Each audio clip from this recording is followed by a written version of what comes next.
Hello. So I'm Xavier Loop. I'm a principal solutions architect at AWS, and I have been directly supporting 3 digital banks which were launched in the last 2 years. So I'm very excited to be the moderator of this panel session. And overall, there are almost nearly 60 banks, 60 digital banks being launched in ASEAN, or launched or being built currently. And so my goal for this session is to have you, the audience, learn about the experience of 3 of these digital banking application or digital banks. I would like to ask the audience, can you please raise your hand if you already have an account in a digital bank, or if you are interested in creating one? So, lots of people, lots of interest, yes. Now it's time to introduce our panelists.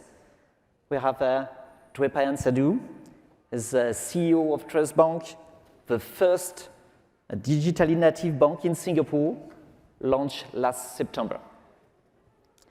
We have Debbie Watkins, CEO and founder of Lucy, a banking application for women in Singapore. And Ned Clark, CEO of GoTyme Bank, a new digital bank launched in Philippines last October. So I will start with a question which is a little more personal. So can you please share what inspired you to start a digital banking offering? Maybe we start with you. All right, thank you. Thank you for inviting me here. So Trust is a digital bank, which is a joint venture between Standard Chartered and NTUC. Now, NTUC, for those of you who are not from Singapore, is a very large ecosystem based in Singapore. Now, when we started out creating Trust around a couple of years back, there were 2 big motivations in front of us. Number 1 is about experience. Now, you will know that Singapore is a very well-banked market, and every bank has got digital offerings. And it's also right that most of your hygiene needs are well met by the digital offerings from the conventional banks. But when you delve a little deeper and when you talk to clients, you find out that often the experience leaves a lot to be desired. There is an experience deficit between what you are expecting and what you are getting. So it was very clear to us that sometimes things are not real time, sometimes screens are clunky, sometimes it's just not a delightful experience. And we thought that we will be able to work with partners like yourself to really create a differentiation based on experience. And secondly, we are an ecosystem bank. We're the first bank in Singapore to be integrated into the NTUC ecosystem. NTUC has many, many verticals, the largest supermarket, food services, financial services, a very well-known rewards program, and we are integrated into all of this. So we were very clear that we can create real tangible value for the client by being integrated into the ecosystem and really making a difference in their lives. So those were the 2 motivations for us for creating Trust. Thank you. Debbie, you have a very specific experience with financial support for underbanked people. Yes, and I've been working in financial inclusion for 23 years now, actually in more than 35 countries, literally everywhere from DR Congo to Pakistan to Papua New Guinea. And much of this time was spent with banks and underserved populations. And I saw a number of things, one of which was that banks tended to be complacent, I think we could say, about really understanding what customers needed.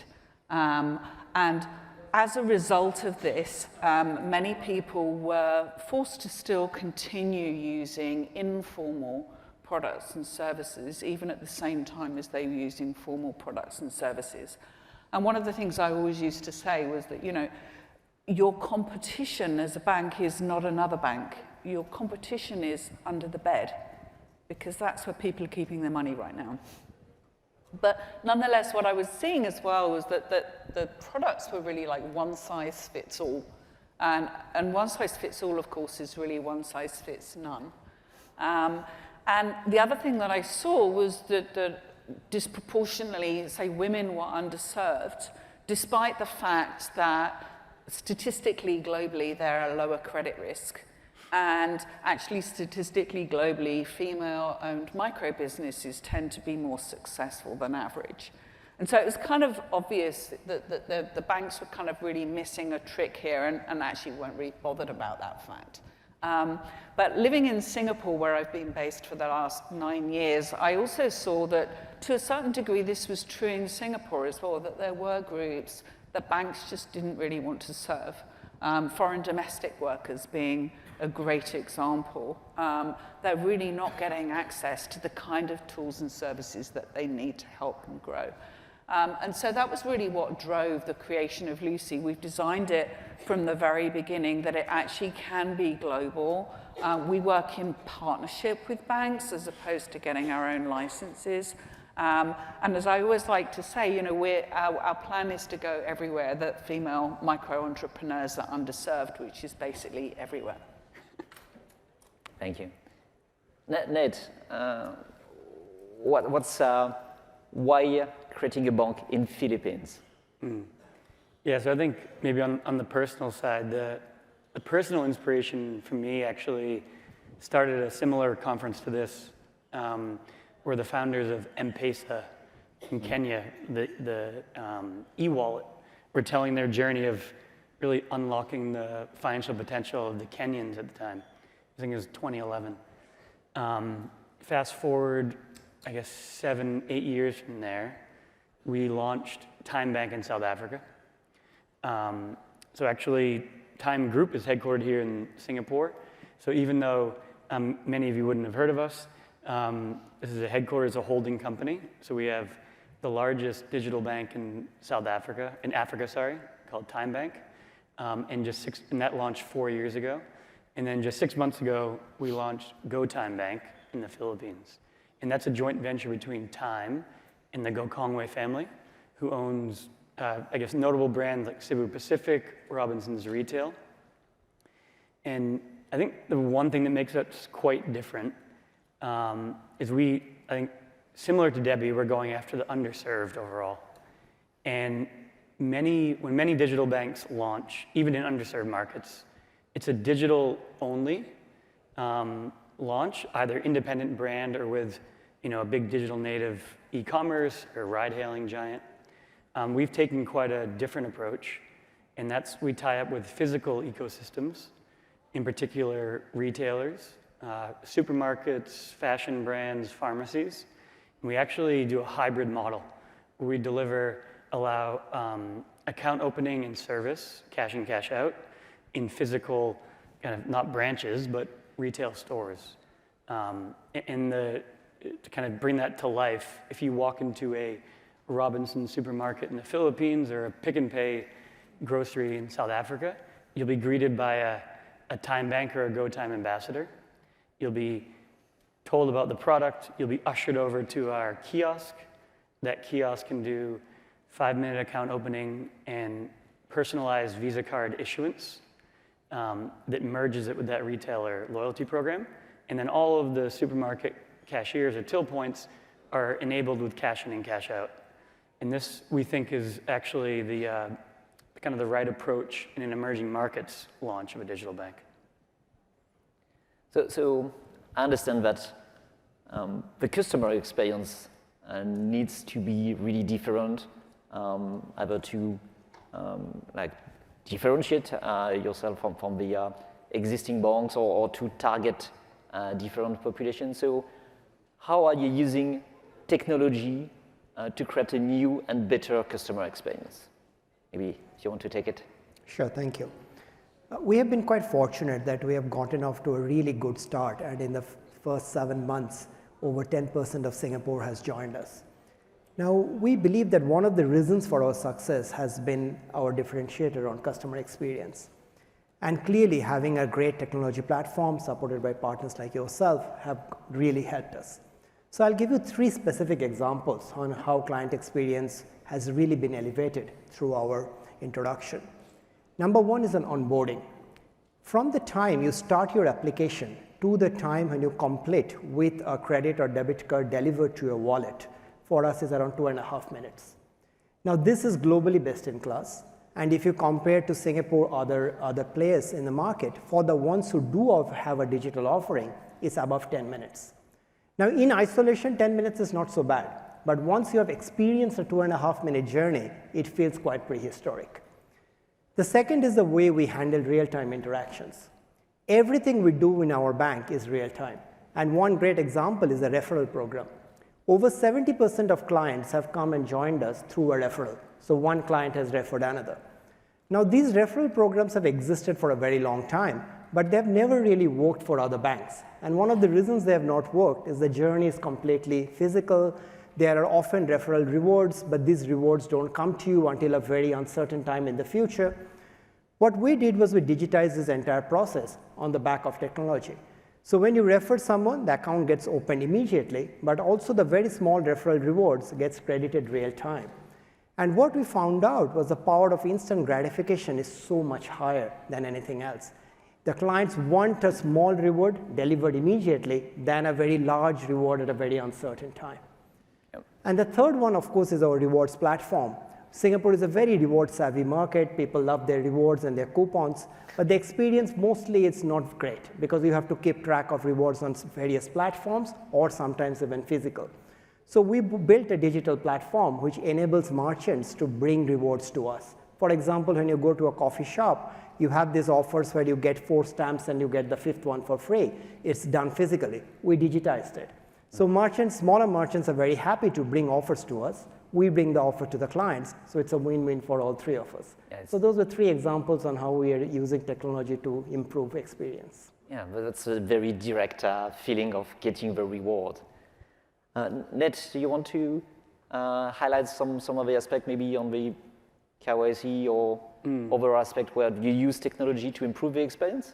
Yeah, I think similar to Dwight, I think onboarding is a massive differentiator for us.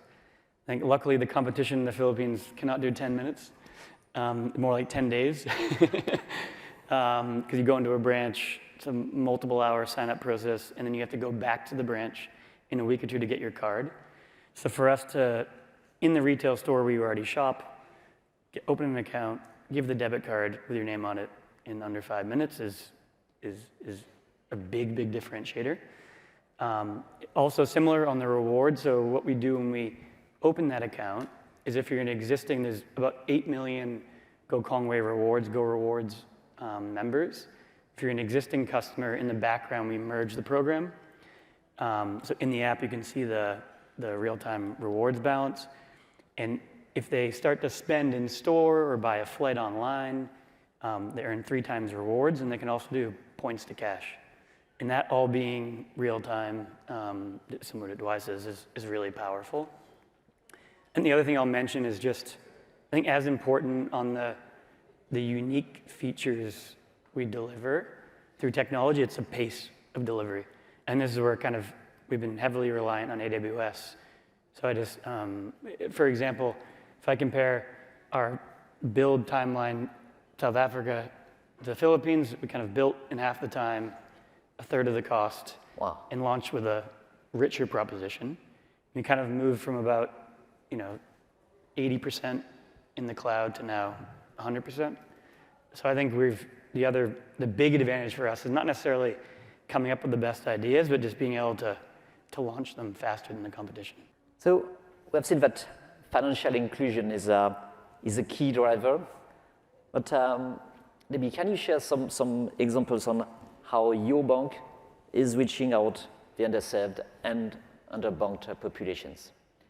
Yeah, I always like to say that, digital is a channel, it's not a product, right? So although we are digital only, we focused very much on the products and what those products need to look like to actually be relevant and useful to our customers. So again, we've taken this very much kind of ground up approach of really understanding what life is like 4 different groups of people and the day-to-day challenges that they're having in managing their finances and realizing their dreams. And that's really driven a suite of products that actually often don't look like classic banking products at all. So, you know, we focus on things like earned wage access. We have named savings pockets with goals that can be created dynamically and removed again whenever you want, like don't need them. And that's just actually proper accounts as well. We've also got P2P lending. And of course, around the user experience side of things, we recognized that having something that people could easily navigate was extremely important. So having multiple languages within the app that you could choose the language that's relevant to you, we have 5, was extremely important as well. Ned, when we prepared the session, you had some very interesting stats about how your bank is in fact able to serve this underbanked population and the market in Philippines. Can you share some of these stats with us? Yeah, so in Philippines so far, only been 6 months. So let's say we almost have 500,000 customers, but 50% of them are previously banked.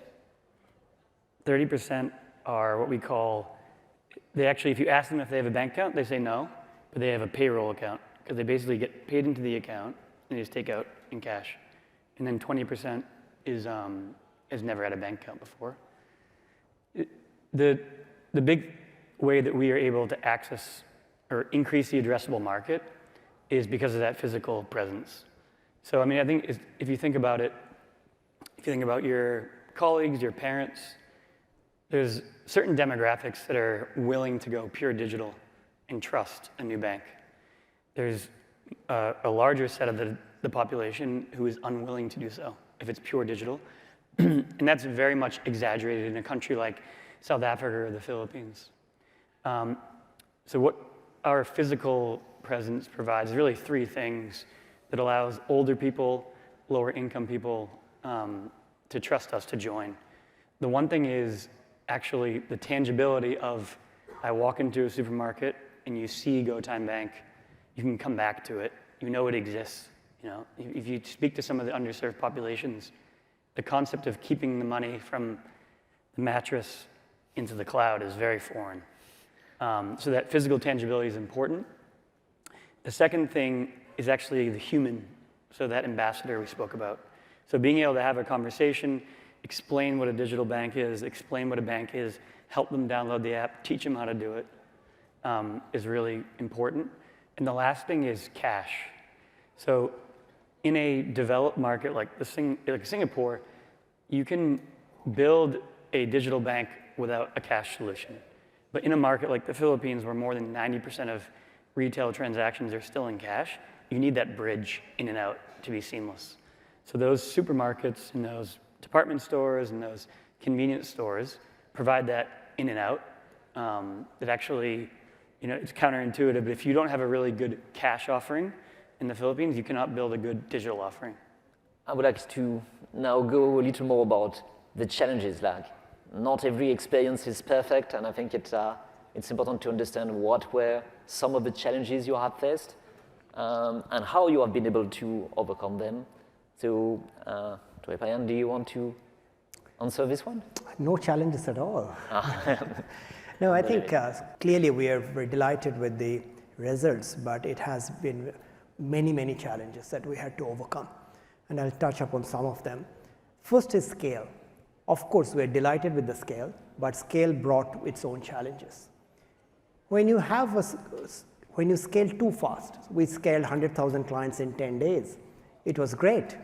And it was some way easy to scale up technology, but it's very difficult to scale up when you have a human process. Okay. When you're working with you, you can tell us what capacity optimization you need to do, what nodes we need to change. Those things can be done fairly quickly. But when you have many folds more calls coming in the contact center than you are capacitized for, how do you give a good client experience? So this was a big challenge for us, and the only way we could solve it was through our culture. Everybody in the organization, from the CFO to the marketing team, was taking client calls for a period of a month because clients were expecting to be answered, and you need to deliver that. The second challenge we have is one of complexity. Now, the way we are delivering our experience is because we are working with many, many partners who are delivering a part of the experience. Now, when it gets stitched together and works, it's fantastic. But if something doesn't work, then it becomes really complex. So it's very important for us to be paranoid about planning and make sure that you are really testing and retesting. But also importantly, you need to know what to do when something does go wrong. And this has been a learning experience for us, that you always need to have the lines of communication open. We need to work with people like you very closely. And we need to know whom to reach out to should something go wrong. And the third challenge I'll talk of, which possibly for me has been the most important one, is one of prioritization. You'll always have more to do than what you have capacity to do. So how do you decide what to choose? Do you build a new functionality? Do you choose a client problem? Do you choose a risk and compliance issue? Or do you choose a technology upgrade? And there is no one way of doing it. How we have solved it is by making it as transparent as possible. So every 3 months, the full company comes together, and we have an open process of choosing what do we do over the next 3 months. Not everybody comes out happy, but everybody comes out knowing that why did you make the decision that you did. And we think that this really drives alignment, and it drives a lot of engagement. So those were a few challenges that we had and how we faced them. Nice. Debbie, do you want to add also some of the challenges from your own experience? Yeah, well, I mean, we are a startup, and so we have had and continue to have like no marketing budget to speak of. We're also really getting started in Singapore as an unknown brand. And so, you know, a key aspect to this, there are, I think, 3 key things, one of which was really getting up and running quickly on something that was reliable, and, you know, building on AWS really helped us with that. The second thing that we found was, despite being digital, to echo really what you were saying, I think that being physically present and actually showing people that we did exist was super, super important. You know, Facebook ads weren't really going to cut it when everyone's saying, don't click on it, it's a scam. And so, you know, building up that sort of trust by actually showing that we really do exist was a key thing as well. And I think thirdly, given that we are partnering with banks, having a very secure environment and obviously 100% reliability on API connectivity has been really vitally important to us as well. Sure. To finish, I would like to have like more open questions. So what is your vision for the future of digital banking, and how are you planning to evolve your company in the next few years? So, I don't know, maybe you want to start? Sure, thank you. So we are already quite a large bank in Singapore, and we believe that in the next few years we'll be even larger. So a few things become very important as we look in the future. Number one is, I believe that this distinction that we make now between a digital bank and a conventional bank is going to be quite immaterial very soon. Anybody who is joining banking now, for them you expect the bank to be digital. So in some way it plays to our strengths, but also in some way it means that we really have to keep up the pace of innovation and the keep up differentiation in order to really stand up. The second one is we must build for the client. So anything we do has to be a solution that the client needs, and not necessarily because it's a cool tech that we want to bring to the client. So the tech is an enabler and not necessarily the end product that the client is looking for. So we believe the pace of innovation and the pace of differentiation only will go up, and we need to be clear to continuously bring those to the clients. And finally, we are in the business of trust. And of course, no pun intended, but clients really are looking forward to us that we have to be stable, we have to be secure, and we have to be safe all the time. And that's a big challenge, and that's a big responsibility for us. So even as we make sure that we are being innovative and we are being cool, we must make sure that we really deliver the trust every day. Debbie, I think you plan to grow. I'm sorry? You plan to grow in other markets? Yes, yeah. I mean, I think, you know, one kind of key thing that my vision or our vision really is that I see access to affordable, accessible, and relevant financial services as basically being a human right. I think this is something that should be available to everybody, whoever they are, wherever they are. And so that's really what's driving our ongoing expansion. In addition to looking at other markets and working with partner financial institutions in other countries, we're also looking more holistically at what is it that micro enterprises really need beyond financial services to actually really help them to grow and thrive, and how can we build that seamlessly and cost effectively into our app. Nate, what's the next step for GoTyme? Yes, I think as a group, similar to Debbie, I guess our mission is to unlock financial potential. And just to throw out some stats on the Philippines, I think overall the industry has made leaps and bounds on payments, but the real problem is in credit, investments, and insurance.